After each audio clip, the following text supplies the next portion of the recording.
Good evening and welcome to the Pascack Valley Regional High School District Board of Education meeting this December 16th, 2024. During this regular meeting, 2 opportunities are provided for citizens to make comments. In order for a citizen to make a comment, they must be physically present at the meeting. During the first opportunity, early on the agenda, comments regarding agenda items are invited. The second opportunity will be just prior to adjournment when residents may address general comments to the board. Roll call, please, Mr. Usami. Mrs. Varghese, Here. Ms. Calderon, Here. Mrs. Huang, Ms. Keller, Here. Mr. Luisi, Here. Mrs. Martin, Here. Mr. Stankus, Here. Ms. Steffens, Here. Mr. Weaver. Here.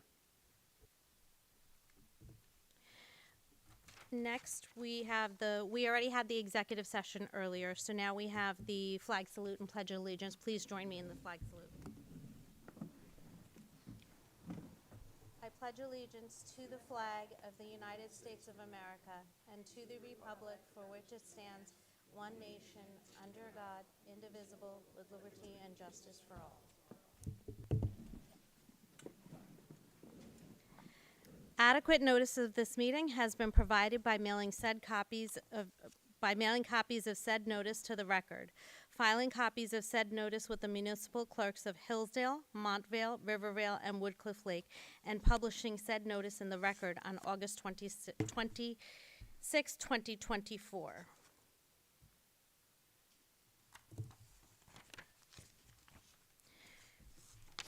This is not.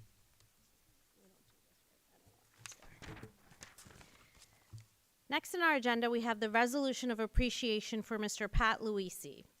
Whereas Mr. Pat Luisi was elected to serve as a Hillsdale representative to the Pascack Valley Regional High School District Board of Education starting January 2022 and did serve until December 2024.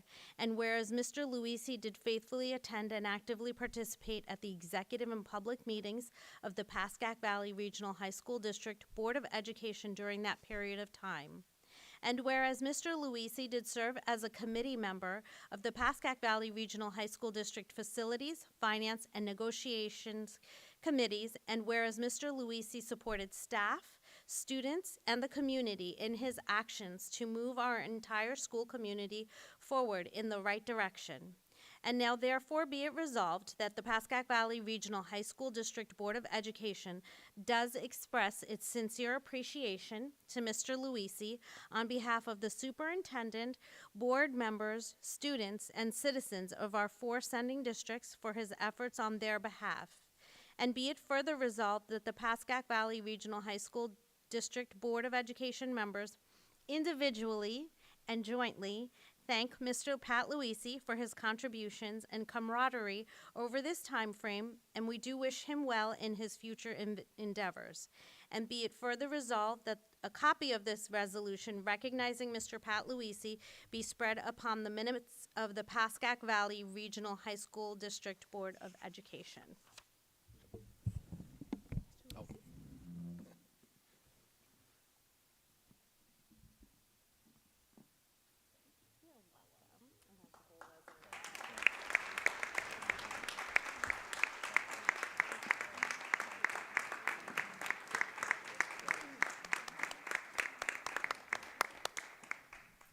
So I do have a couple things I want to say about Mr. Luisi as he sits down. So Mr. Luisi served our community with dedication and enthusiasm. During his time on the board, he's lent his expertise to our facilities, finance, and negotiation committees. As a parent of 3 Valley alum, Mr. Luisi has also brought that valuable perspective to the board. His commitment to our staff, students, and community has been evident in his unwavering support and his drive to move our district always forward. He consistently advocated for transparency and open communication, believing that the board should actively listen to and engage all members of the community. This was particularly apparent in his efforts to ensure all voices were heard during the mascot discussions, and he has always promoted community input on curriculum changes. A quote from Mr. Luisi that I think exemplifies his vision for our district is, It is important that the programs we build for our district are for everyone and don't exclude anyone. It's this level of thoughtfulness and kindness that's enabled Mr. Luisi to be a leader for the betterment of all of our students. Mr. Luisi's professional background has enabled him to interact with people from diverse backgrounds and industries. It gave him a unique understanding, especially when he helped us on finance and facilities, and also helped him to help us talk about opportunities that are going to be facing our students as they prepare for the future. His experience as a youth sports coach in Hillsdale underscored his belief in the importance of a well-rounded education that supports both academic and extracurricular activities. I want to express our deepest gratitude to Mr. Luisi for his service and wish him well in his future endeavors, which we are sure will include many happy trips back to Italy with his family. And I want to acknowledge his contributions and value the camaraderie that we've all shared. Thank you, Jenny, for recording the resolution, and thank you, Pat, for all of your support and your service on the board. Thank you. Thank you very much.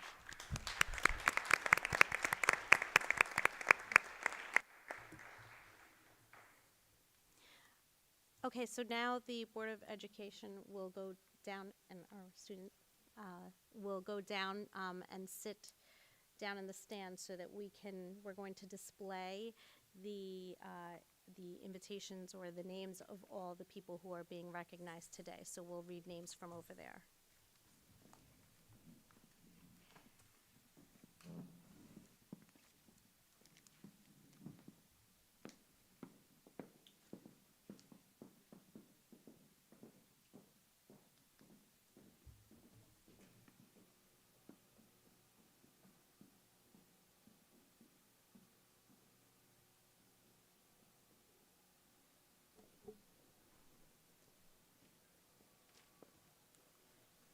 Do you want me to tell them as we read each group to come up, or do you want to just read it and we'll just invite them up? So if you group by group, you take a picture. I was just going to say, as I read the where's the, oh, here, right? Okay.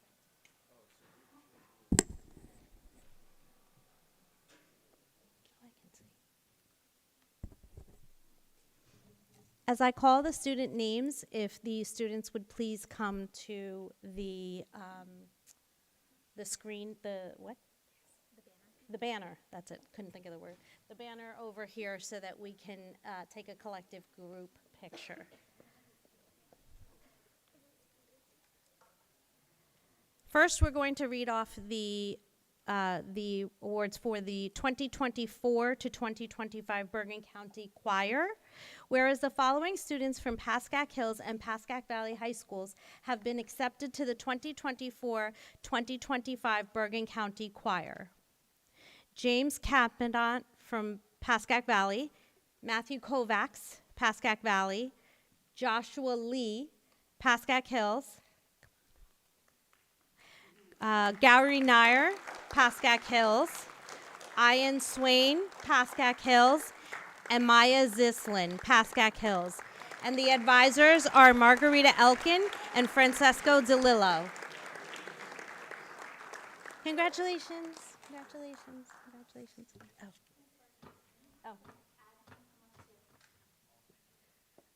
Would Margarita Elkin and Francisco DeLillo please also come up?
Next, we have 2024 to 2025 Bergen County Band, whereas the following students from Pascack Valley High School have been accepted to the 2024 to 2025 Bergen County Band: Liam O'Brien, tenor saxophone, Pascack Valley; Carolyn Veet, trumpet, Pascack Valley; and the advisor, Craig Yarmenko.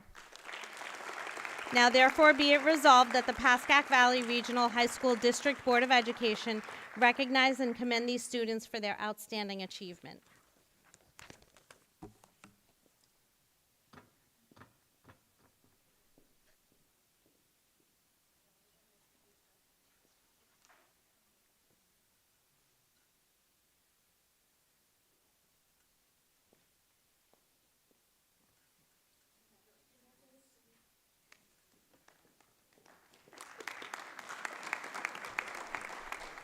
Sorry. Next, we have first team All Bergen County, whereas the following students were selected to the first team All Bergen County: Shane Burke from Pascack Valley High School for football; head coach Len Cusimano; JT DeRizzo, Pascack Valley High School baseball; head coach Will Lynch; Jillian Feely, Pascack Valley High School volleyball; head coach Caitlin McIver; Sydney Flans, Pascack Hills High School gymnastics uneven bars; Hope Gasparino, Pascack Valley High School gymnastics all around; Kira Jennings, Pascack Valley High School gymnastics balance beam; coaches Jamie Rossig and Jessica Lavital; Kevin Regula, Pascack Valley High School football; Dante Ricciardi, Pascack Valley High School football; Adam Shaw, Pascack Valley High School football; Kai Smith, Pascack Valley High School football; head coach Len Cusimano. Now therefore be it resolved that the Pascack Valley Regional High School District Board of Education recognize and commend these students for their outstanding achievements.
North Jersey Coach of the Year.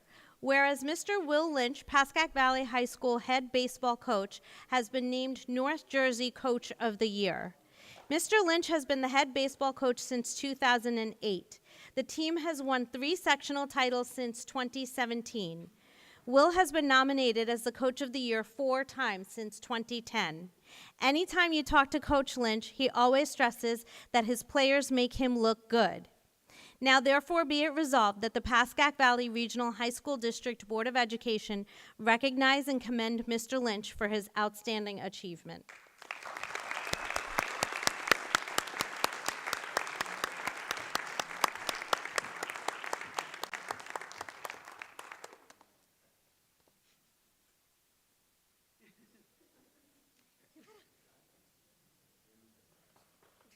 You got a haircut for this.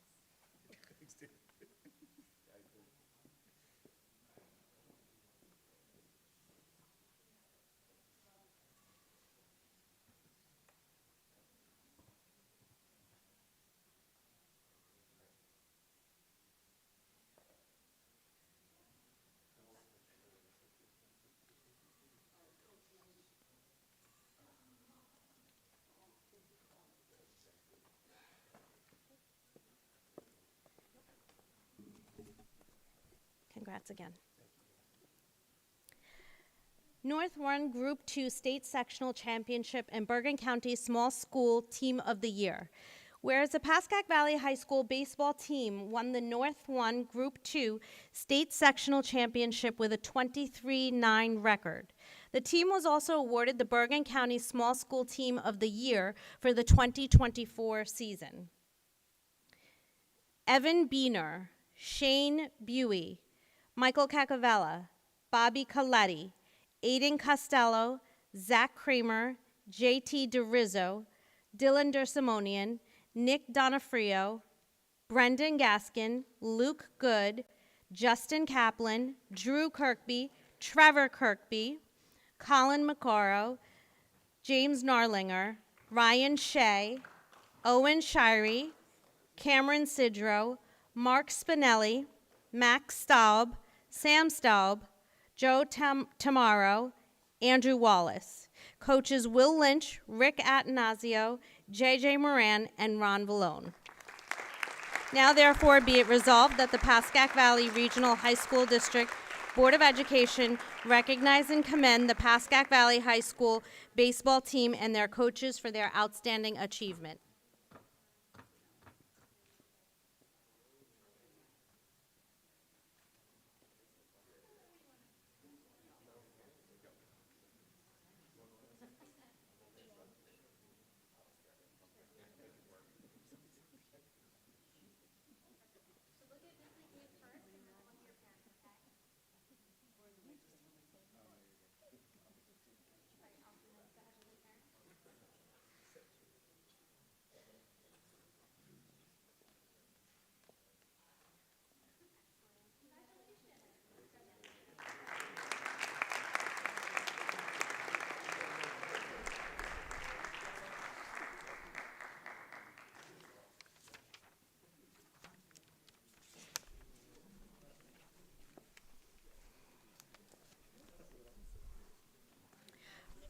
Bergen Record Athlete of the Week.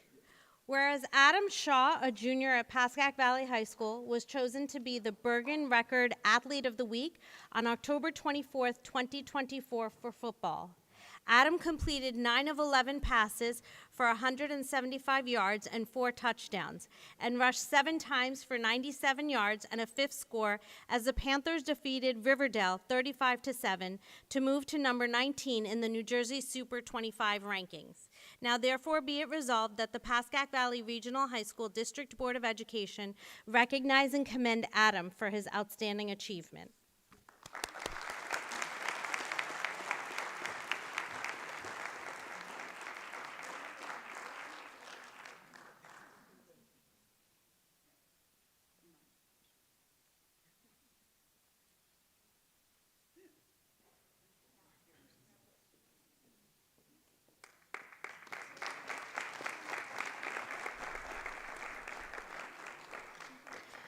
North 1 Group 3 State Sectional Championship.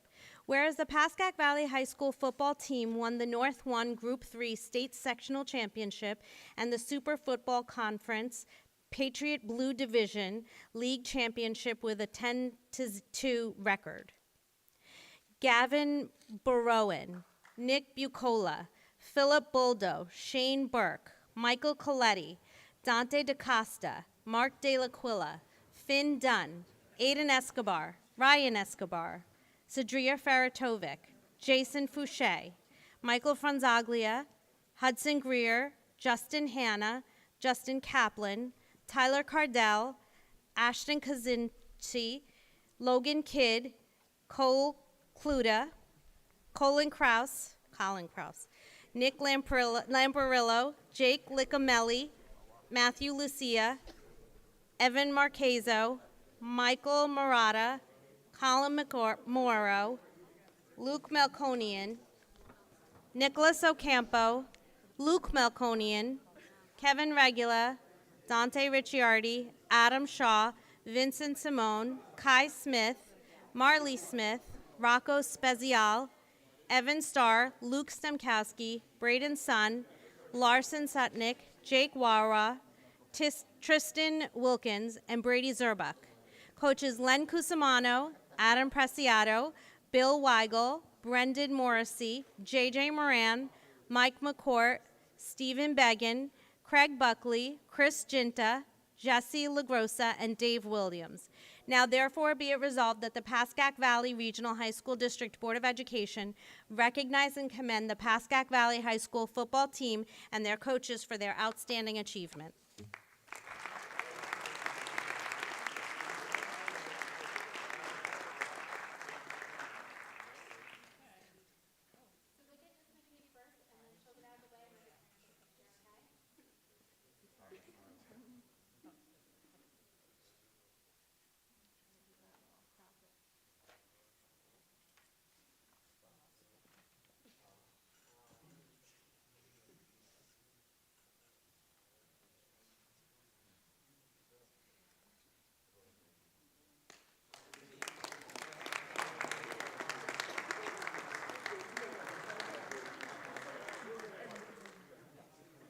Congrats, guys.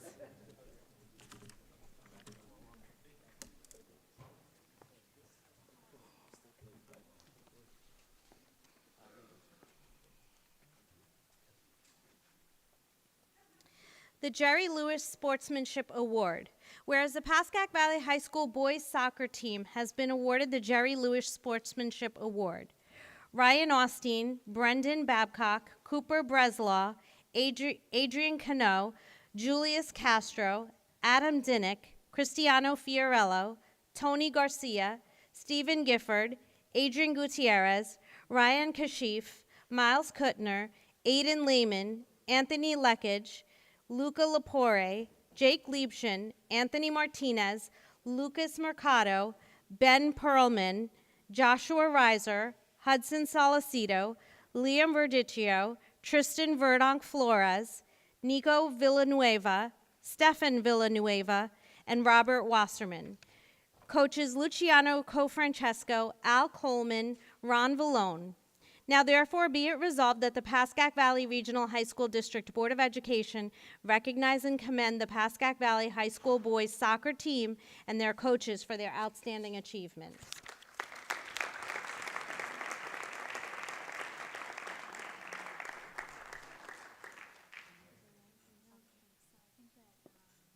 Is there no one from the soccer team? Okay, so we will now have a 15-minute reception out in the hallway so that we, as board members and everyone, can talk to the award recipients.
Move on to routine matters. Next, we have routine matters. We have our monthly reports. First, we're going to start with our PFO liaison report by Mrs. Stephanie Huang. The PFO liaison report.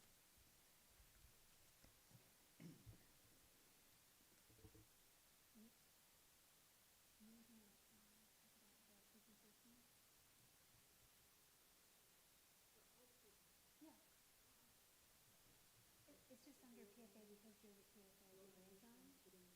Yeah, you're just reporting all that.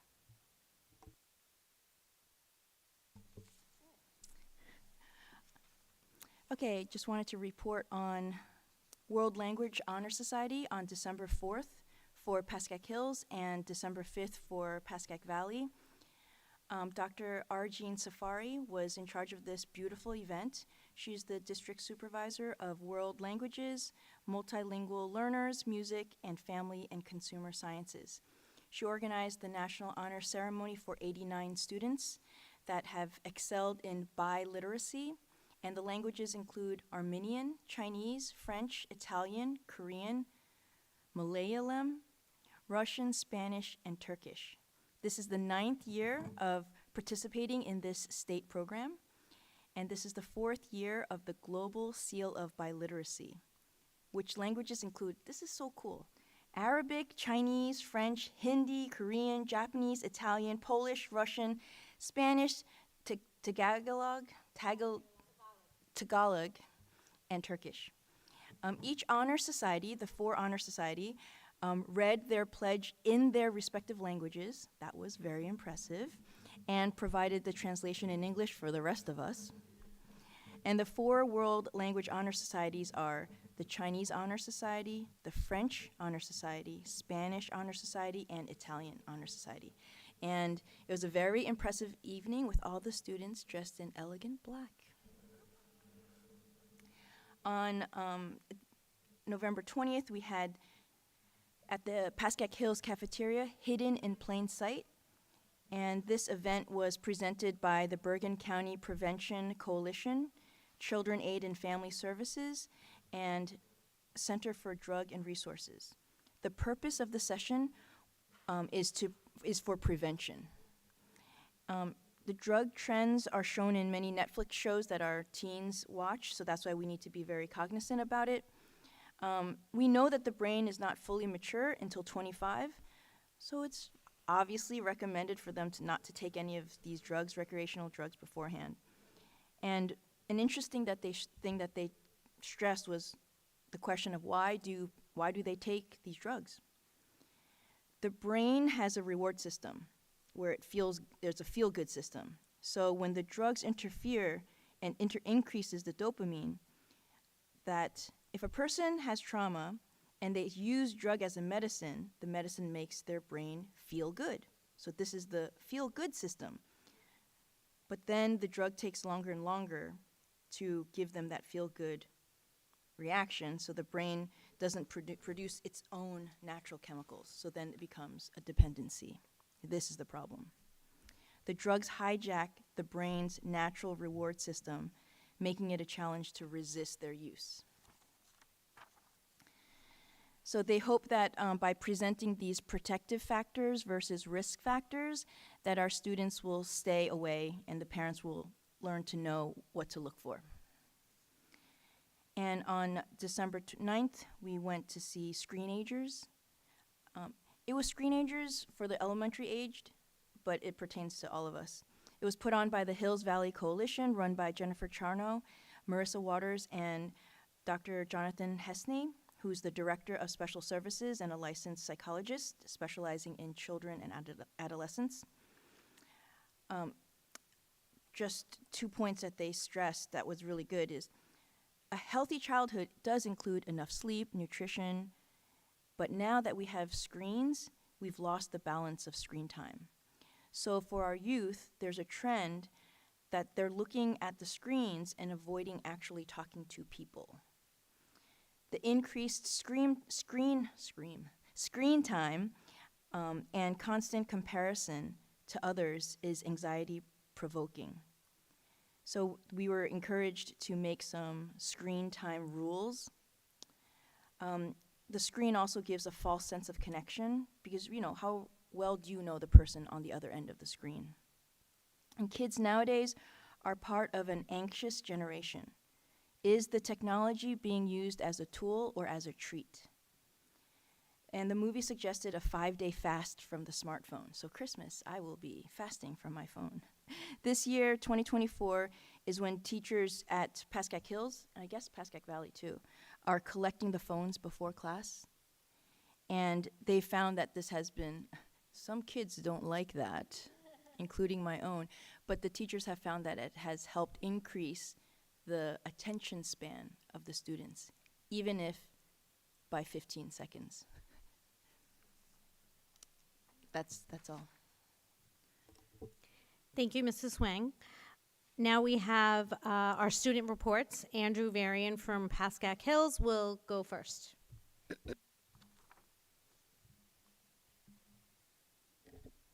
Hello. First, I want to start off with classroom items. So first, on Tuesday, December 3rd, Miss Gamgort's entrepreneurship and honors marketing classes visited MetLife Stadium to attend Sports Business Day. On this day, students learned about various different aspects of business behind running an NFL team and an NFL stadium. Students during this trip received a behind-the-scenes tour of the stadium and even received a free ticket to a Jets game of their choice in the near future. On Thursday, December 5th, Miss Donahue's English classes and Mr. Volk history classes visited the Tenement Museum in New York City. Students were given a tour of the museum to see a special representation of what homes of immigrants and refugees looked like through countless different decades. Students concluded the trip with a lunch from local restaurants near the museum. On Monday, December 9th, Mr. Skirbo's AP World History class hosted a debate about which item from Europe to the Americas had the largest impact on the Columbian Exchange.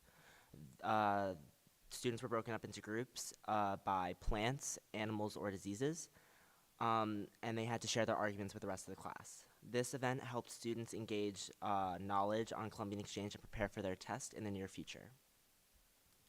Next, for co-curricular items, the National Honor Society, along with student Meredith Cola, has organized a clothing drive to support the Bergen County Human Services Center, which provides crucial services to individuals and families in need.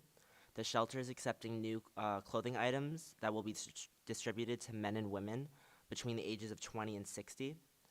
Donation boxes were set up around the school, and Meredith and the National Honor Society were asking for help from students collecting as much clothing items as possible before this holiday season. On Monday, December 2nd, the Politics Club hosted a debate between two students, senior Ben Bauda and senior Michael Butel. The topic of the debate was, the United States should allow pharmaceutical companies to market their products on social media. The debate went on during lunch, welcoming all students and staff to watch. Special thanks to Mr. Goodman and Justin Yu for organizing the event. And lastly, for co-curricular items, this week, Pascack Hills Student Government is hosting the second Spirit Week of the school year, leading up to a pep rally on Friday. This week's themes are Blue Out for Brooke Dryerman, Pajama Day, Dress Like a Teacher Day, Ugly Sweater Day, and Pascack Hills colors were freshmen wear brown, sophomores wear orange, juniors wear white, and seniors wear black. Throughout the week, the students were also asked to bring money to vote on which English teacher should wear a giant gingerbread costume during the pep rally. The money raised will be a split between fundraisers for both Joe McNeese and Brooke Dryerman. Additionally, the pep rally will be hosting its first annual Twinkie eating contest, where all students and staff are encouraged to participate and join in on the fun before we leave for holiday break. Next, in athletic items, the bowling team is starting off strong with their opening match win on December 10th, with the girls' team beating Westwood 5-2. And special shout out to junior Alex McKay for placing third in the Boys Patriot Division I tournament on December 5th. The boys' team also placed second that day, with the girls' team placing third during the tournament. For academic awards, on Wednesday, December 4th, Pascack Hills hosted its annual World Language Celebration, honoring over 37 students who passed the New Jersey Global Seal by Literacy in more than 6 different languages. Students received a certificate demonstrating their strong proficiency in a specific language. Additionally, that night, students were inducted into the National World Language Honor Society in Spanish, French, Italian, and Chinese during the ceremony. Special thanks to Dr. Safari for organizing the event, recognizing all students involved in this tremendous achievement. And for my fun fact, congratulations to Dr. Amalia for being named Pascack Hills Teacher of the Year and Mrs. Pedagano for being named Educational Service Professional of the Year.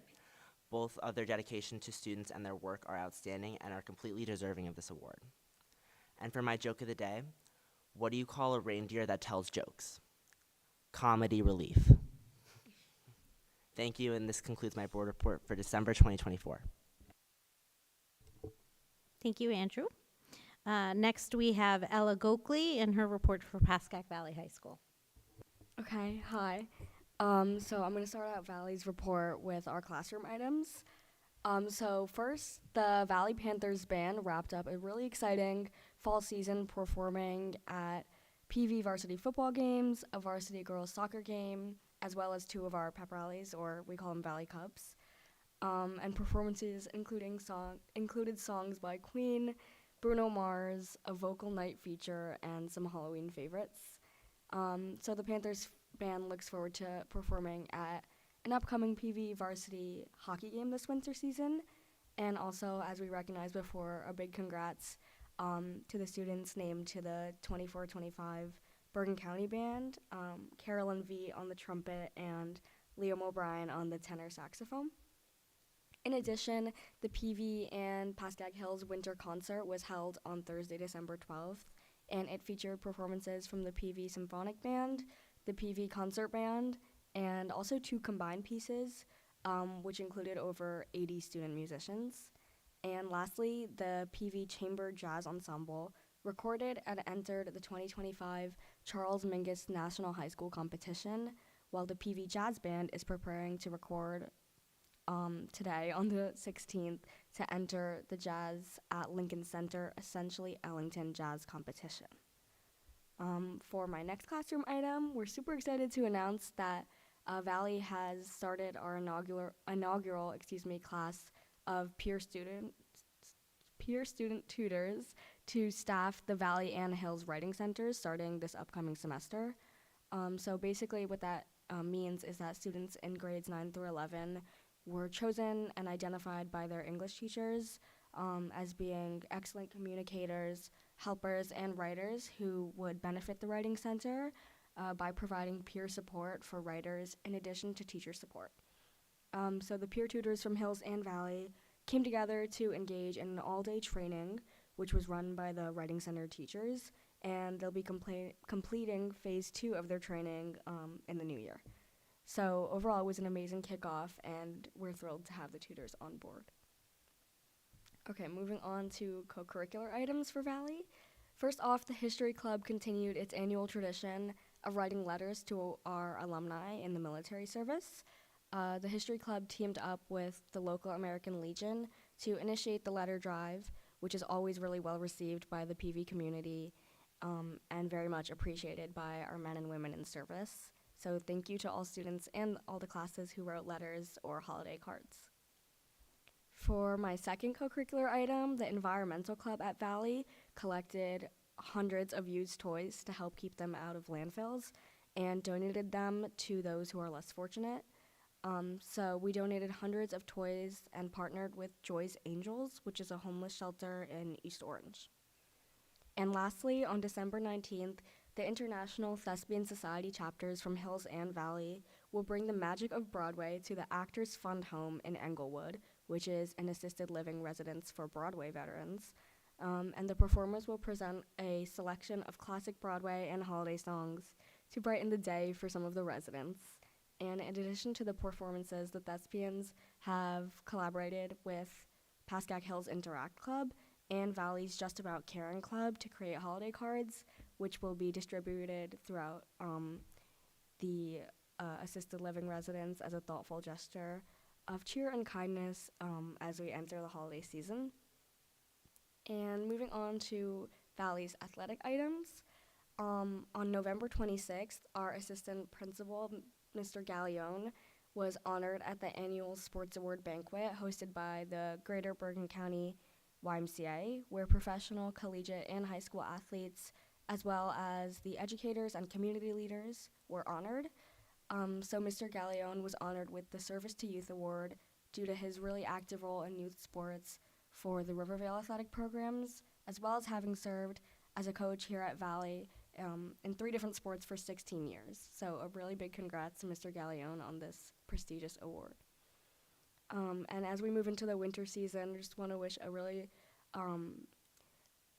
successful season and a good luck to all the winter teams and athletes, and we wish you the best of luck as you continue. Okay, for my fun fact, PV Student Government hosted another successful Valley Cup, our pep rally, the day before Thanksgiving break. It was a really spirited week, culminating in an exciting assembly, and highlights were an entertaining relay and also a speedball tournament. Okay, and for my joke, I'm trying to stay on theme. What do you get when you cross a snowman with a vampire? Frostbite. This concludes my report to the Board of Education for December. Thank you, Ella. Next, we have the minutes from the November 18th, 2024, the regular meeting at 7:30 and the executive meeting at 9:37. Can I get a motion to, please? So moved. Second? Roll call, please, any discussion? Just I will abstain on the executive meeting. I had to step out for conflict. Got it. Roll call, any other discussion? Roll call, please, Mr. Usami. Ms. Calderon, Yes. Mrs. Huang, Yes. Ms. Keller, Yes. Mr. Luisi, Yes. Mrs. Martin, Yes. Mr. Stankus, Yes. Ms. Steffens, Yes. Mr. Weaver, Yes, regular, abstained, executive. Mrs. Varghese. Yes. Next, we have our presentation, our annual audit report by Brian Gibbons, who is the auditor from Nisavakia. Good evening, everyone. I only have good news to deliver tonight, so I'll try to keep this brief. First off, wanted to say thank you to Yaz and the entire business office staff. They're truly such a help every year in making the audit go smoothly.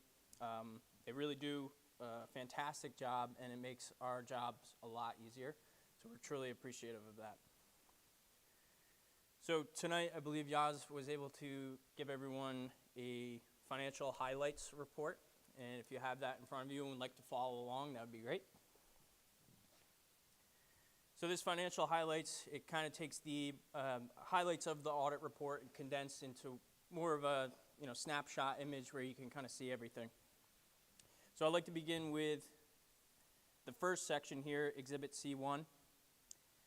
This is the ending picture of your general fund, which is the main operating fund of the district. You can see here we have 2 years worth of information where you can compare balances. So your ending balance here for your fund balance in your general fund at June 30th, 2024 was $14.695 million.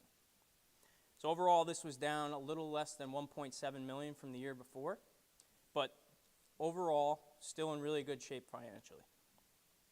And you'll see here, this is where fund balance is made up of these various buckets. So you can see, starting with the restricted fund balance, you have your capital reserve at just shy of $5.5 million. You have a maintenance reserve, $1.2 million.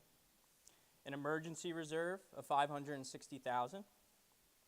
Your excess surplus, which was generated this year and will be used in your 25-26 budget, was $2.5 million. The excess surplus that was generated for the June 30th, 2023 audit, the prior year, was $1.4 million, and that's going to be used in your, or was used in your 24-25 budget. You have $540,000 of open encumbrances that roll into the 24-25 budget.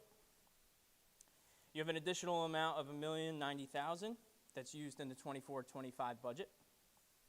And your unassigned fund balance, which is calculated by a state calculation based off 2% of total expenditures, was 1.6 million. So you'll see here, fund balance going down 1.7 million primarily was a result of the utilization of capital reserve funds to help fund capital projects throughout the district. So moving down, this is just a recap of how much excess surplus was used on a 3-year period. So for the year under audit, 23-24, a little over $2 million was used to help support the operating budget. 24-25, you would have used $2.5 million, the year that we're in now. And next year, 25-26, the $2.5 million, that's what was generated for the year on the under audit. That's going to be used in that budget to help support your revenues and expenditures. So overall, it increased from 23-24 moving forward, but remaining pretty stable. So this is good numbers. On the second page here, it goes into a little bit more detail on some of your reserves. Starting with your capital reserve account, it breaks down the activity for the year. You started with a balance of over $8.3 million. You had interest earnings. You had some projects that in prior years you would have pulled out of capital reserve to help fund and pay for these projects. And then at the end of the projects, if they were completed for less than what they originally maybe were budgeted for, that money gets returned. So you had over $1 million that were returned that when projects were completed. You budgeted for and then withdraw for capital projects of almost $1.7 million, and had an additional board-approved withdrawal to fund additional capital projects in Fund 30 of $2.3 million. And that leaves you at the 5.4 balance at June 30th.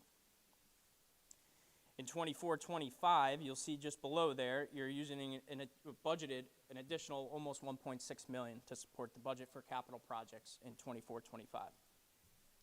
Your maintenance reserve began the year at $850,000.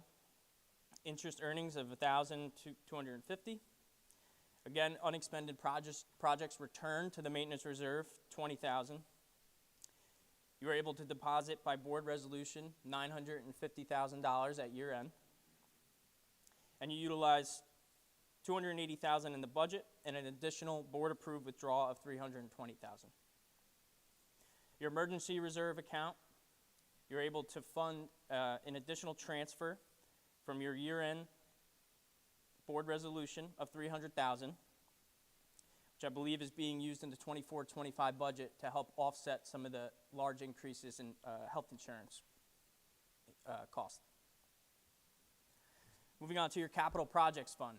That's where all the large projects throughout the district are accounted in its own separate fund. At June 30th, 2024, you had a fund balance of a little over $7.1 million. And what this number is the unexpended balances of the ongoing projects at the district. So as of the audit statement date, $7.1 million are still open in projects that were approved, and it's still ongoing. One thing we wanted to highlight in the capital projects fund was the district got approved and was able to utilize SDA ROD grants for some of these projects to help offset some of the costs, which is great. Moving on to your enterprise funds. You'll see we have a year-to-year comparison for the various enterprise funds of the district. Overall, all your enterprise funds, in total, your net position or your fund balance increased about $168,000, which is great. The food service enterprise fund saw a nice increase of $128,000.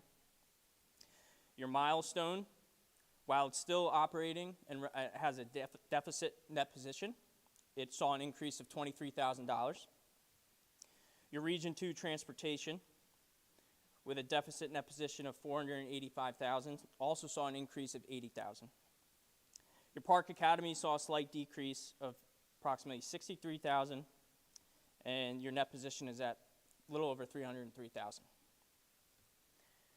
So we just wanted to note that what the district does here, their practice is some of the net pension liability for PERS gets allocated to these enterprise funds. So specifically in Region 2, you'll see a deficit here, but if that net pension liability, which is really just a liability on paper, when that's removed, that enterprise fund itself is functioning well. Milestone does have net pension liability associated with it, but I'll get into that a little later. I know the district has been working on to try to improve and bring that net position up over the last few years.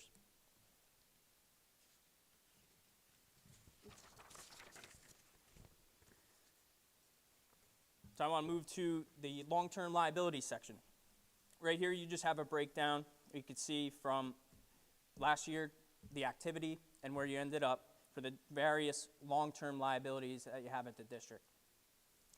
So first category here, your serial bonds.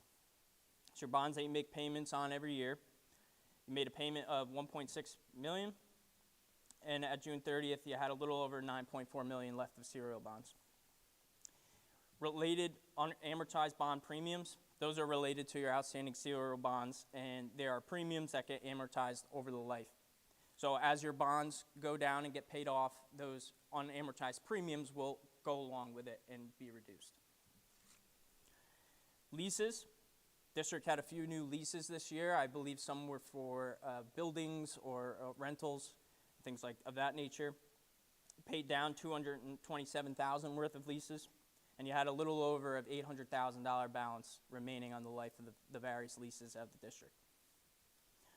Finance purchases payable. That's a quote-unquote capital lease, something that you're leasing, but at the end you will maintain that asset, so you're just paying it off as it goes down. You have a little bit of $668,000 remaining on that.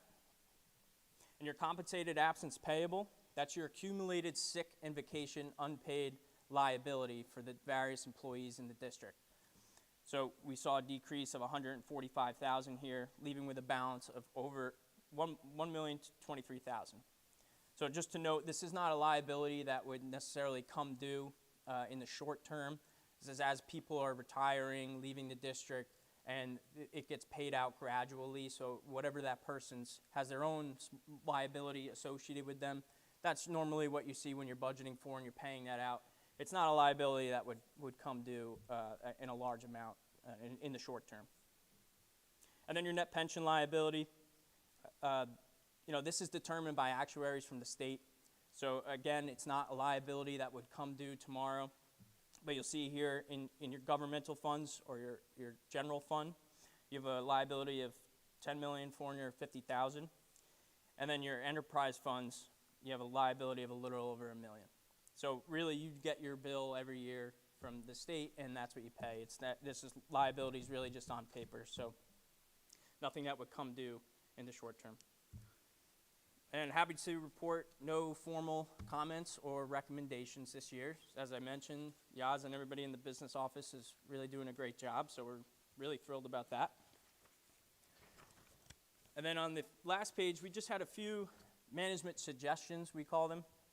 The first two are not necessarily the district is doing anything wrong. We've included this for all of our clients this year. It's just something that we want to make you aware of. Continue to keep doing what you're doing, but the first one deals with the COVID-19 federal grants. A lot of them are coming to an end now, and we just want to make you aware that there is the possibility that there could be a state or government agency that could come and make a review of those various grants. So in addition to the audit work that we do, there's the possibility that there could be a desk review that they could come out. I believe in September, the district had a review of their ACERS grant. So it could, now that these grants are ending, there is very possible that they could be coming out. So we just want to say, continue to keep your records accurate and make sure everything with purchasing and procurement are all following the guidelines that they laid out with these grants. Associated with that, the federal grant receivables, just want to make sure with all these grants coming to an end that you're timely in submitting your reimbursement request, and not saying that the district hasn't been doing that, but we just want to make sure that you're staying on top of this and seeing that through. The next one deals, I briefly mentioned the deficits in the enterprise funds, so namely the Milestones program and the Region 2 transportation. Region 2 mostly due because of the net pension liability. Milestones, I know every year it's been kind of running at a deficit, so just want to bring it to your attention to maybe continue to evaluate that and see how you can maybe bring that back up into the, into the positive. The last one here is with your fixed assets. So not saying, I know Yaz and everyone in the business office, they do a great job and give us great records with the fixed assets. It's all the capital assets that are tagged throughout the district. But we do recommend that if they've been maintained in-house, so every 5 to 10 years or so, maybe it's sometimes good to go outside and get an outside appraisal company to kind of just do a full review, and then that the records are accurate, and not saying they're not doing a great job recording all these assets, but it's just good practice to maybe take a look at that and see if that'd be good for you. So with that, that's all I had. Again, another great year financially, and we appreciate all the hard work that everybody does and all the help. So if anybody has any questions or comments, I'd be happy to try to answer them. Thank you, Mr. Gibbons. Thank you. And I Thank just want to you. commend Yas and the business office for this exceptional audit. Thank you. Thank you, Mr. Usami. Yeah, as Brian mentioned, it's the entire office.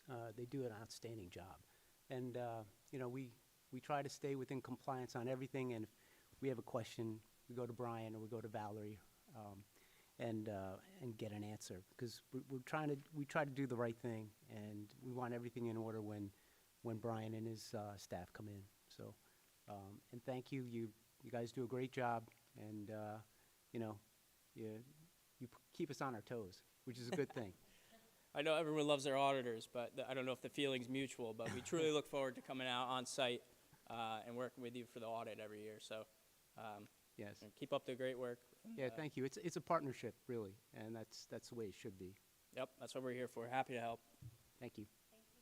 Thank you. Take care, everyone. Thank you. Next, we have comments from the public. Citizens are invited to make comments regarding agenda items and are limited to 3 minutes, according to the Pascack Valley Regional High School District Board of Education, policy number 0167. Persons wishing to speak must, upon being recognized, rise, sign in, and state their name, town of residence, and which agenda items they are referencing. Anyone? Okay, let's move on to policy, for which we have 5 consent agenda items. Can I get a motion, please? Second? Second. Discussion. I had a question on number 2, the board retreat. It looks like September 12th is a Friday. Is there any chance we can move that? It should be fixed to, it was a mistake. Okay. So It should be September 13th. I'm sorry, mine was the crossed Saturday? off, so I Okay. figured everyone's was crossed off. Okay, so it should say Okay, September 13th. 13th. okay. Which, thank you for bringing that up. I think as far as in yearly, we should all sort of look to have that second Saturday in September to be the day for our retreat. It worked out really well this year. So, in advance, just letting everyone know from here on, just sort of think of, obviously, if there's something that comes up, we will let everyone know. Any other further discussion? Roll call, please, Mr. Usami. Ms. Calderon, Yes. Mrs. Huang, Yes. Ms. Keller, Yes. Mr. Luisi, Yes. Mrs. Martin, Yes. Mr. Stankus, Yes. Ms. Steffens, Yes. Mr. Weaver, Yes, 1, 2, and 3, abstain 4 and 5. Mrs. Varghese. Yes. Next, we have education, for which we have 3 consent agenda items. Can I get a motion, please? So moved. Second? Second. Any discussion? Just very excited to see all these overnight trips back.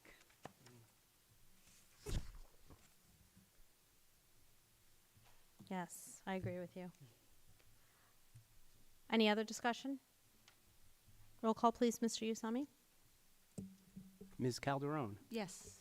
Mrs. Huang, Yes. Ms. Keller, Yes. Mr. Luisi, Yes. Mrs. Martin, Yes. Mr. Stankus, Yes. Ms. Steffens, Abstain from one, yes to everything else. Mr. Weaver, Yes. Mrs. Varghese. Yes. Next, we have Human Resources, for which we have 15 consent agenda items. Can I get a motion, please? So moved. Second. Any discussion? Well, I would like to say we have a couple of resignations, and while we're sad to see anyone go, the two resignations that I'm talking about are Dr. Barry Beckenheimer, which will be effective come July 1st, and we would like to thank Dr. Beckenheimer for all that he has done for the district.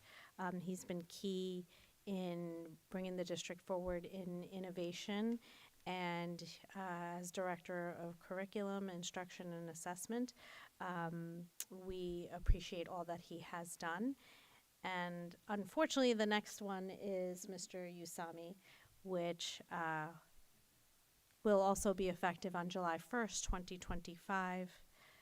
We are very sad to see you go as Business Administrator and Board Secretary. You're going to be really bored. Very boring to be retired is what I hear. I'll watch the meetings. You're going to miss us. Oh, I'm going to hold you to that. He said he's going to watch the meeting. Comments from the public. Yeah, that is true. Any other discussion? I agree. We're going to be very sad to see you leave. We really appreciate all you've done. Thank you. Roll call, please, Mr. Usami. Ms. Calderon, Yes. Mrs. Huang, Yes. Ms. Keller, A reluctant yes. Mr. Luisi, Yes. Mrs. Martin, I agree. Reluctant, yes. Mr. Stankus, Best of luck, yes. Ms. Steffens, Congratulations, yes. Mr. Weaver, Yes. Mrs. Varghese. Yes. Next, we have Finance, for which we have 25 consent agenda items. Can I get a motion, please? So moved. Second. Discussion? I had a question on number 6, under professional development or school trip, CI mentorship program. What is that exactly?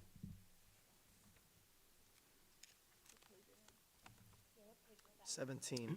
17.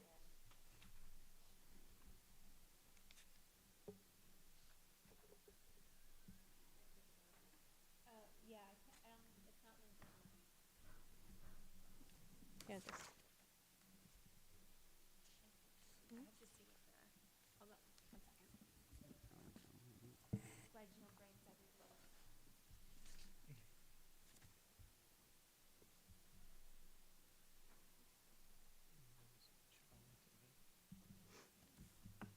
Page 17.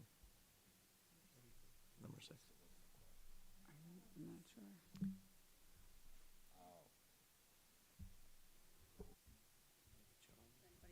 Yeah, it could be.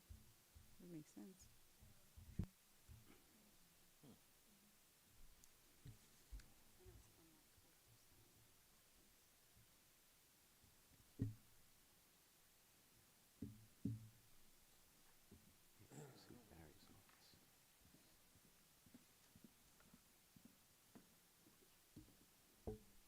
So it's a training related to this individual's counseling license. Oh. And it's specifically related to help support students in therapeutic work by teaching them skills necessary to recognize and work with patterns that arise in sessions.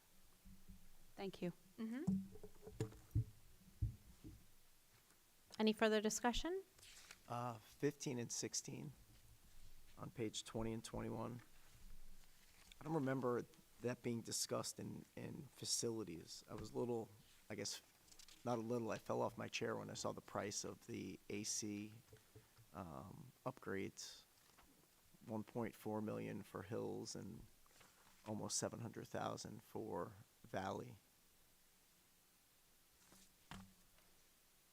What's the life that we get out of that? Quite a long time. So it's a whole new AC system in the cafeteria. So this is for Pascack Valley High School. And then this was. Oh, sorry, I thought 15 was for Hills. Yeah, that's the withdrawal from capital reserve to help fund this project.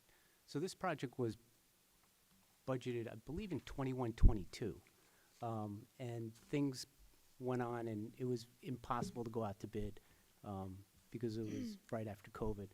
And then we went out to bid this year, or was it last year, right at the end, and we still kept getting a lot of high bids. So anything mechanical is still kind of really expensive to do, but it is something that has been talked about and as well as budgeted for a few years now. So we rejected 2 bids, twice, I should say, and then we went into negotiations. And this company, Central Pack, came out with a very good negotiated price, comparatively speaking. So when you talk about 21-22, we had budgeted construction about $717,000. So that was pretty old, and then Robert thought it might be close to $1 million, but when we went out to bid, it was even more than that. So we're at 1.4 to do this, and we'll need an additional close to $700,000 in capital reserve, which we have. And we were estimating that that was probably about the amount that we would need to fund this project, the additional capital reserve.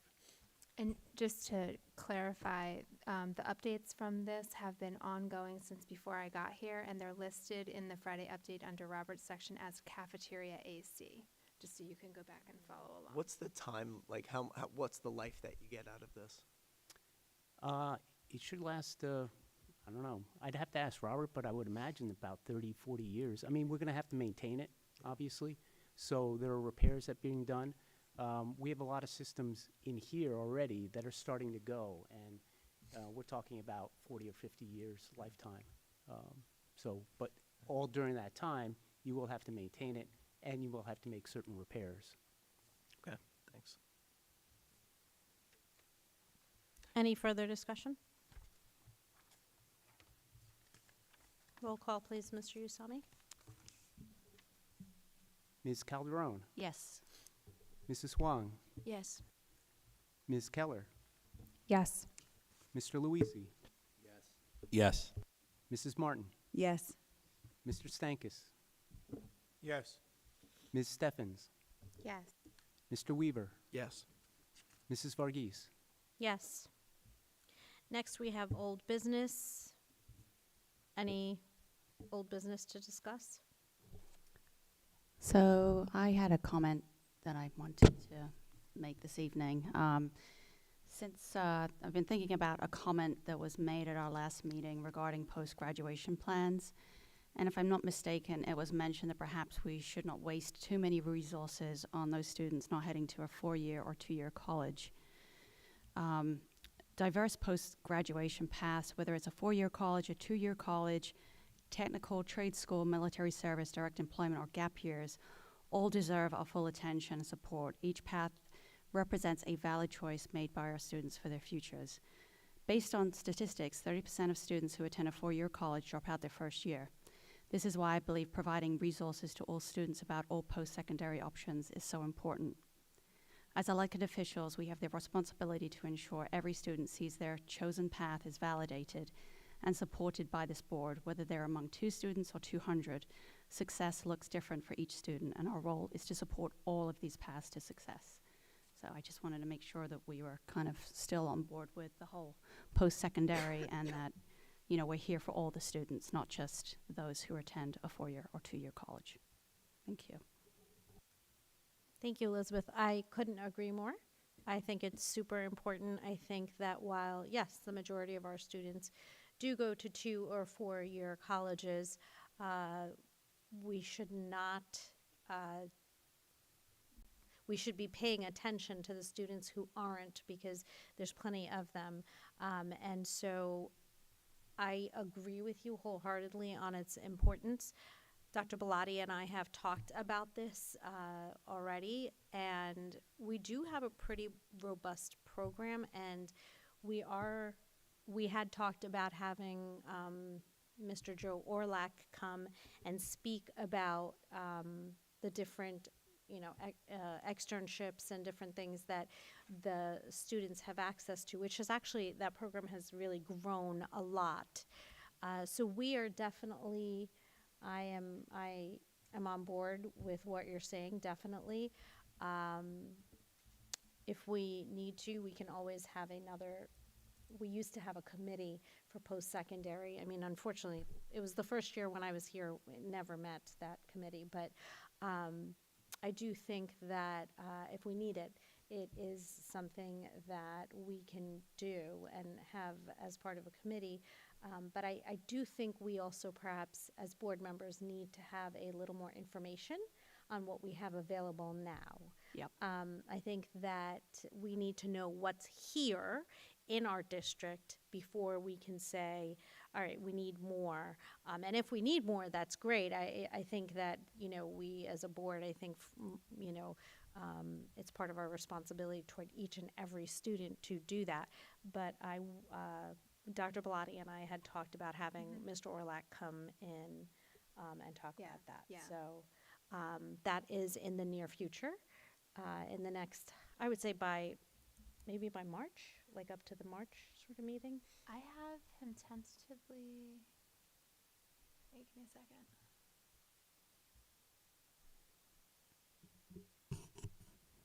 Yeah, I had him tentatively in January/February, so I'm going to email him right now and clarify. Perfect. Yep. Okay. And just to kind of backtrack, a couple years ago, he did come speak to us at length about how much the program has blown up, and the students were in the hundreds, where obviously it started off as a very small group. So I do think it's something that attention has been paid to, and I think it's something that could always be improved on and developed, and it's something he is very passionate about. Yes. And I think he'll be very excited to come talk to some of the new board members regarding all of the wonderful things that they do and the connections they make with these kids, with the community. Yeah, I think it's great to get an update, because I think if it, has grown so much more since we got that report even, I think it is a great idea to update it. So that'll be hopefully January or February. I appreciate your comments, Elizabeth. Can Anyone I make a else? statement on that? That question that Ms. Calderon is coming from is what I had said from a PFA meeting. So I'm glad you brought it up, because the wording in there saying wasting money is very careless. So I apologize for that careless terminology, that it's not a waste. It came up because at the PFA meeting, there's a lot of pressure for the students to go to a 4-year or 2-year college. This is specifically for Pascack Hills. There's the sweatshirt, the college sweatshirt picture. That is so much pressure. And Principal Whelan says it's not a Hills event. The students just do that. And the second thing, and I mean, when I see that, I feel like a lot of pressure. And the second thing is when we have the fashion show, which is the biggest fundraiser, when they're going down the runway, it's always their college names. And I think that that's too much pressure. Why are we doing it like that? So that's how that discussion came out, that it's too much pressure on that, and we should balance it out a little bit. Right, so it just goes back to making sure that the parents are also educated. Yes. A lot of it comes from the parents, right? Wanting their kids to go to a 4-year college. It's not the way of the world anymore, so. Right, so I brought up the other alternatives, and Mr. Strunkus and Mrs. Schneider, they said every student has their personalized path that they follow. No one is forced into a box of a 4-year college or a 2-year college or anything like that. So they wanted to make sure that we understood that the counselors are there personalized for every single student, doing their own personalized, unique path, and no one's forced one way or another. I think it's our community more than our teachers, to be honest with you. It's the parents, because my experience with my children going through this school, it's their peers and their parents that the pressure's coming from, and those, you're correct, the Sweatshirt the, college. it's the, oh my gosh, it's the, when they get, they all, The Instagram. Commitment Day, thank you, oh my goodness. The what? Commitment Day, when they all come in their sweatshirts and T-shirts, and that is not sponsored by the school. That is something the kids do on their own. So I'm not saying it should or shouldn't happen, but I do think that that's, again, peer-led. Well, and then the pushback at that meeting, oh my gosh, maybe I should save this for later.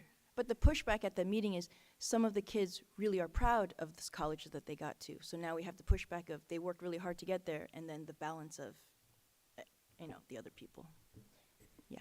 I think to sort of put both of those things together, in my opinion, I do think that we as a school district, that is a big responsibility that we need to sort of grab onto, in the sense of really, we have our guidance counselors and we have our guidance department that is obviously key in helping students along in their next steps. And I think that perhaps as far as supporting these students who are maybe taking different tracks, I do think that is something that, could be maybe emphasized a little bit more if it's something that's outside the box. I have my own child took a completely different course outside of any box, and it would have been great to have a little more understanding by the guidance counselors, but I do think that it is a really important thing to support each and every student, no matter what their path is. So one of the things I'd be interested to learn as part of that presentation is what the course offerings look like before we get to the internships, because I hear a lot about the internships and the offerings there, but what drives the decision making is usually the courses that the students are taking their freshman, sophomore, junior years. Going back to when we implemented the new schedule, or not we, when administration implemented the new schedule, one of the goals of the schedule was to increase course offerings. So I'd be curious to know what courses have been added in since the new schedule was implemented, and how many students are making use of taking an elective versus just taking the Pascack period and not taking a class. Like, has there been an increase, a decrease? What do those numbers look like? And so I think that would be valuable data that feeds into then how are students then positioned to be able to make those decisions when they get to their juniors and senior year. So. I just want to second what Michael was saying, Mr. Weaver. I know that we talked about this at length during the retreat that we had. We had a lot of partners working together, and one of the things that we, I think, unanimously had decided that we wanted to work on was options benefiting the students after high school. And one of the things that I would be interested in knowing is, just like Mr. Weaver had said, what course offerings do we have? Are there any courses that we can offer the students as far as like what options they have beyond high school, not just limited to career or college pathways, but just a general knowledge of what to do, how to be prepared to be an adult and to be a functioning member of society as an independent person. I'm just going to add on that. I know we talked about this at our board retreat a lot, and I do know, on our agenda, we have all that professional development. I love it. I want to see more of it. I like that our counselors are going out and visiting colleges and doing other things. Maybe this is something that we want their counselors to explore, even other districts, to see what they are doing with these types of programs, to alternative routes outside of college. So maybe something else to look into, maybe conferences, more something like that. And just to piggyback on that, we started,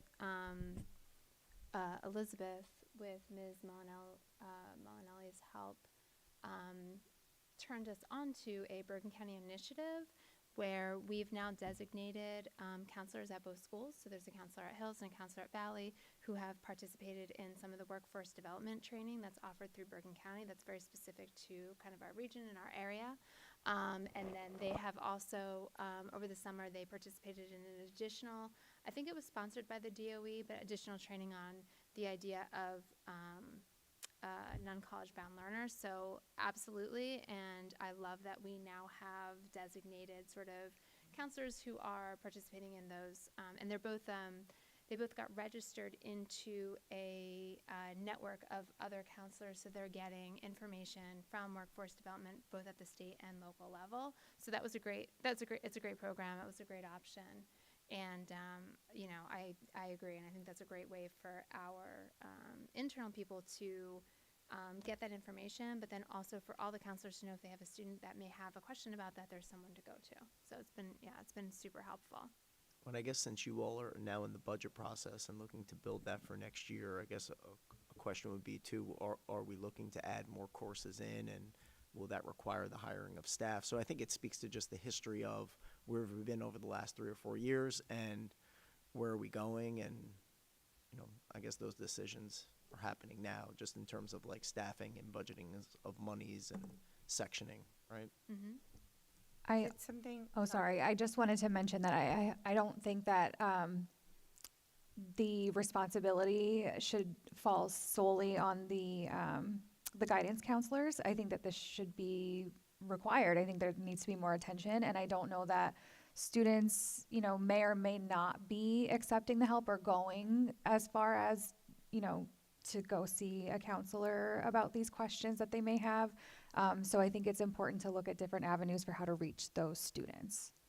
So Ginny, I think having a committee would be definitely worthwhile if we could put that together for next year. Sure, I Is agree. it something worth like polling students too and giving them, and I don't know if we've done that, but is it something worth just kind of polling and all of our students seeing, you know, have you considered these things? How interested are you? Is it something, would you take a class in plumbing or whatever, you know, and trying to see if there's something else that we can be doing for our students? It might even be worth asking them, like, are you aware of this? Or do you know what X, Y, and Z is? Because they may not know what they don't know, you know? So it might be important to sort of guide them. Just go ahead, please. Hills has a financial literacy class that could be a requirement because my kids took that. But them taking it freshman year versus senior year is very different. They just have different capacities. Like they took it freshman year and like, oh, that's what a checkbook does. And also they have senior seminar. I mean, seniors have seminar. Remember what it's called, senior seminar? And that has been super helpful. So that's when the plumbers come in, the lawyers come in, the doctors come in, the surgeons come in, and they talk to the seniors about it, and that's useful. That's a requirement as well. Just a thought, if I may. Now, I would start with what the end game here is for all these students, right? Katie, you mentioned it before. It's making a positive impact to society. And I think you have to stress the fact to them that there's multiple paths to get there, okay? Multiple paths. If you look at some of the most charitable people, the charitable people, the most successful small business people, they don't have college degrees. They chose a path and it worked. I think the more we can focus, because right now we're in the weeds. What am I doing now? What am I doing this year, next year? I think look long term. Then it becomes less stigmatized to choose that path. So I would start with a vision of the future, and there's a lot of different ways to get there. And there's no, I was happy working construction coming out of high school. I wasn't even going to college. My father made my brother fill out the application to college, right? So, I mean, it's a thin line between what you choose to do. I just want people to understand there is no wrong choice. Mm-hmm. There is no better choice. right? So I think let's give them a vision of the future, and then maybe that'll help them with a path, right? And eliminate the stigma. That's key. Yeah. Dr. Bellotti, do we have like a career center or something like that? I know it sounds kind of cliche and old school, but like maybe it doesn't have to be called a career center because we're looking at so many different things. But do we have like, so I brought up guidance just because, just from my experience, and I'm not saying it should only be left up to guidance, but I do think that a lot of students, they just don't know. And so guidance is sort of their first foray into what do you want to do in your future. And it's that first adult who is actually like, other than your parents, who is really sitting there talking to you about this and can have a significant impact on your trajectory. And so in my opinion, again, doesn't have to be named the Career Center, but like something where we as a Board of Education can support guidance to really be able to say, okay, I'm your counselor.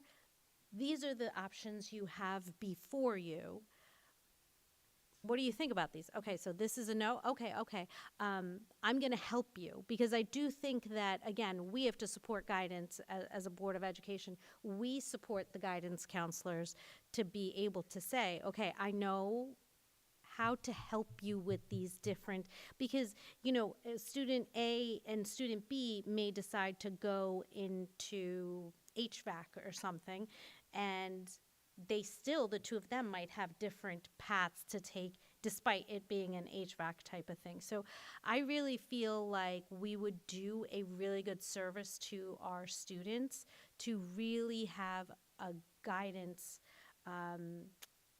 department that really is robustly knowledgeable, or even if they're not, knows how to get the information to go a different route. Yeah, and some of that is within SCORE. It used to be within Naviance. Naviance also has a push-down program that goes into the middle school that I believe some of our middle schools are using. I'll follow up and find that out. But so I think that there's a couple of elements here as well. So when we were a Naviance system, Naviance had career exploration, I think they called it, that went down into the middle grades, and then had some more in-depth career exploration for high school. SCORE has the same thing. I would actually kind of throw it to our student reps as well to ask them, have you done the career exploration in SCORE or Naviance? Like where are you finding out information about what you might want to do? Yeah, I think a lot of it is just like, it's the kids who are really like personally motivated who are gonna like actually go and SCORE and like look through and like take those quizzes and like pay attention to that stuff. And I was gonna say before is, I don't know if Hill's kids got this email, but I just got an email from guidance about like future, like after high school plans, and it was a Google Forms survey, like you were talking about polling kids, but the options were just like, it literally goes with what we're talking about right now. It was asking like, what colleges are you applying to? And like, what matters to you when choosing a college? And it was asking about like college size, like professor-student ratio, things like that. And if I was a kid who wanted to apply to trade school, I don't even know where I would go about like getting that information if I wasn't like personally like really interested in it. Yeah, that's fantastic feedback. Thank you. In my opinion, and I hear what you're saying about SCORE, right? But to what Ella is saying, we have two motivated people here, right? Like, I mean, these are not kids where we have to be like, oh, did you do this?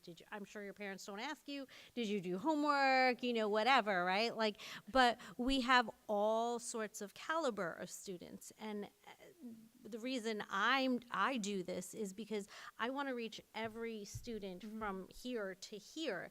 And so we have students who are unsure, who are insecure in what they're going to do. And in my opinion, helping those students is just as important. I actually think a personal type of relationship is probably even more important than something like SCORE. You know, just having that conversation, like, hey, what do you think that you're going to do?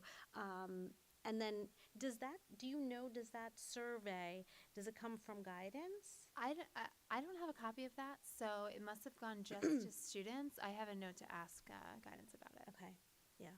I think that personal feedback, you know, we all can really affect people in how we talk to them and what we say, and it's no different with students. So I really feel personally strongly about that, and I appreciate your feedback on that. Andrew, do you have anything to comment?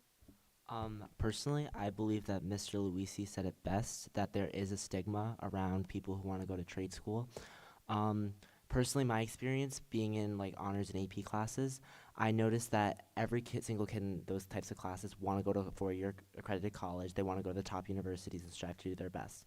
And while that's great, there's a lot of judgment and stigma around people who want to go to a trade school or become plumbers, go to construction. And personally, I think we really could use more of that. Being in construction and doing plumbing is something that we really need in society. So I think just offering more conversations around trade schools and around, you know, not going to college should be something that we should talk about more, just because, you know, like Mark Zuckerberg dropped out of Harvard and he started Facebook. What's his name? The guy who created Microsoft, he started it in his basement. So I just think that, you know, not all political leaders and not all people who are CEOs go to college. It's what you make of it, it's who you surround yourself with. So I think, honestly, like Ella said it best, and Mr. Luisi, we really should avoid the stigma and kind of come together as a school and a community. Mr. Orlick said that he's watching the meeting and would love to come and speak to us. Thank you, Mr. Orlack. We can't wait to hear you speak. Yes, we're very excited. I also wanted to mention, you know, I think it's important. I think it's wonderful, and I think it's important that we, you know, encourage students to do exactly what they want to do and find ways and solutions to get them to whatever their goals may be. But I also do believe that we need to be realistic, and we need to figure out what options the students have as far as like some may or may not have the resources to go to a four-year school, and how do we get them to a four-year college if they don't have those resources, and what options do they have available. On top of it's not just trade schools or college, there's also the military, there's also so many different things to do out there. And while we have the students here with us, I think it's so wildly important that we find ways to foster, you know, the growth and prosperity of the students beyond high school, no matter what that looks like. And it could be, I mentioned this, investments. It could be, you know, how to buy a home, how to secure a loan. You know, are student loans beneficial for you or not, and whatever your pathways may be, but just how to do taxes. Lots of things that people could benefit from that they might not be getting already. So there's just a lot of really wonderful ideas, and I love this conversation. And thank you so much for your input. Comment real quick. You mentioned the stigma and that you're concerned about that. I'm wondering if there could be somehow a survey that doesn't necessarily focus on college, but the question of if you had to choose to go to college or not. Because I think sometimes the students feel like they have to go because their peers are going, and, you know, when you get those, and they'll pick sometimes a very, how should I say, school that is not the best fit for them, just so they can have a place and just so that they can fit in. And, you know, maybe even start in the 9th grade, something along those lines. When they're younger, they don't have that pressure as much. Are you thinking about college? Are you thinking about career? You know, that kind of thing. And I think sometimes that changes. And I think that we also need to acknowledge that we might not know what the next, like these influencers on social media, like who knew that they could make more money than any one of us? So I think that it keeps changing, and I think we need to change with what's going on around us. I So- think it. Oh, sorry. I'll leave you with this piece of advice. I was speaking with my son because he's going through this process. He's not sure what his career path's going to be. Maybe he has an idea. I said, Michael, pick the best college that you're going to have the most fun at for 4 years at the most reasonable price. And figure it out along the way. Given the cost of our HVAC repair, maybe you should go into that.